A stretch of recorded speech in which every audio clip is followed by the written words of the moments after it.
भारत ने पहलगाम की आतंकी घटना का बदला लेने के लिए पाकिस्तान पर हमला किया था और अब ये जानकारी सामने निकल कर आ रही है कि पाकिस्तान ने सिंधु समझौता रद्द ना हो इसके लिए वो गिड़गिड़ा रहा है और भारत सरकार को इसके लिए उन्होंने खत भी लिखा है।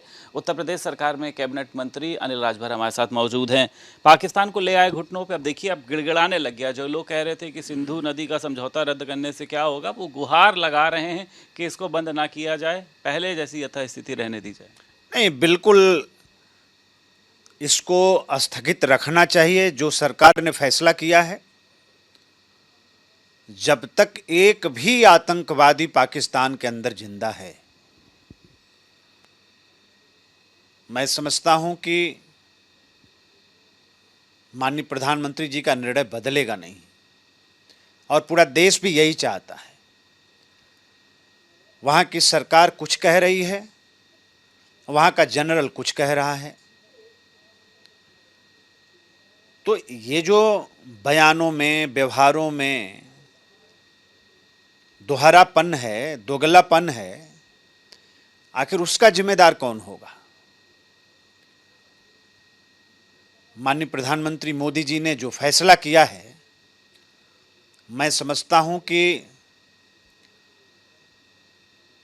पाकिस्तान की गर्दन पर भारत ने हाथ रखा है सिंधु समझौता को स्थगित करके।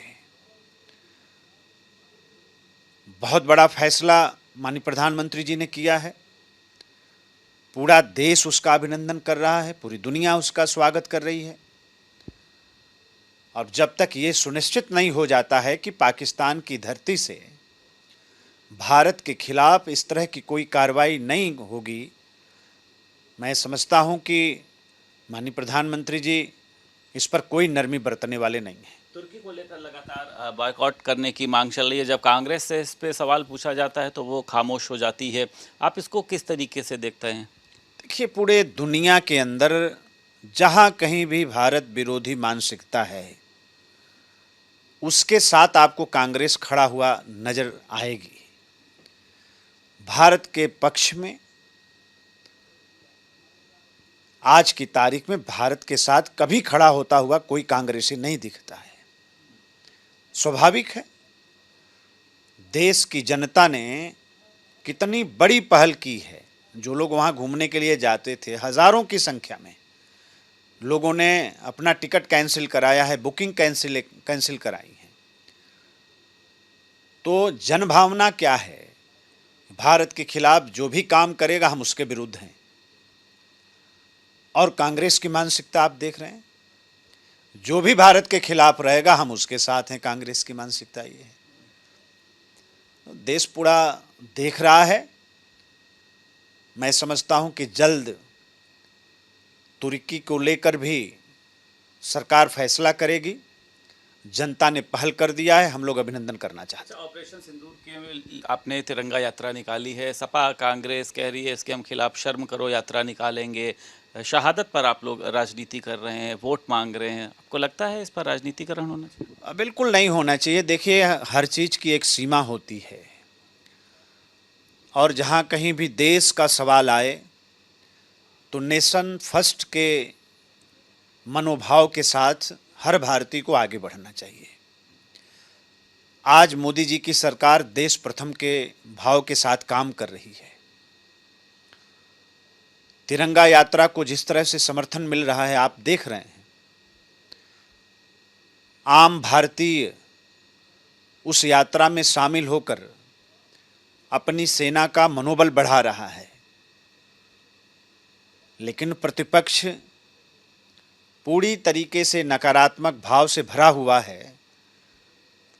मुझे लगता है कि वो जब भी कोई काम करेंगे तो भारत के खिलाफ है उनको काम करना है, सेना के खिलाफ है उनको काम करना है। वक्फ कानून को लेकर सर आज सुनवाई होनी है। आपको पता है, आप लोगों ने इसके फायदे गिनाए थे, लेकिन कुछ मुस्लिम विपक्ष कह रहे हैं कि मुसलमानों के भले के लिए नहीं है। जो नए सीजीआई बने हैं आज वो सुनवाई भी करेंगे। इस पर देखिए, बहुत बातें हुई हैं।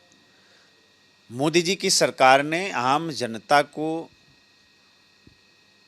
सरकारों को ये अधिकार दिया है कि कहीं नाजायज तरीके से वक्फ किसी भी संपत्ति पर अपना हक जताता है तो सामने वाले को भी अवसर मिलना चाहिए, मौका मिलना चाहिए अपनी बात कहने के लिए। बाकी न्यायालय के सामने, माननीय न्यायालय के सामने ये विषय है, आगे फैसला आने दीजिए। आखिरी सवाल सर, आज कैबिनेट में आप शामिल होने के लिए पहुंच रहे हैं, आपको लगता है ऐसे प्रस्ताव आज पास होंगे जो आम जनता से जुड़े होंगे, विकास के लिए, रोजगार के लिए फायदे होंगे? बिल्कुल, आम जनता से जुड़े हुए ही विषय आते हैं, उत्तर प्रदेश के विकास को आगे बढ़ाने के लिए ही विषय आते हैं। जब भी उत्तर प्रदेश की कैबिनेट बैठती है, उत्तर प्रदेश के विकास में एक नया अध्याय जुड़ता है। आज की भी कैबिनेट बहुत सार्थक रहेगी, उत्तर प्रदेश के विकास को आगे बढ़ाने वाली होगी। शुक्रिया बात करने के लिए। उत्तर प्रदेश सरकार में कैबिनेट मंत्री अनिल राजभर हमारे साथ मौजूद थे। लखनऊ से वीडियो जर्नलिस्ट रोहित के साथ संदीप खेर, भारत समाचार।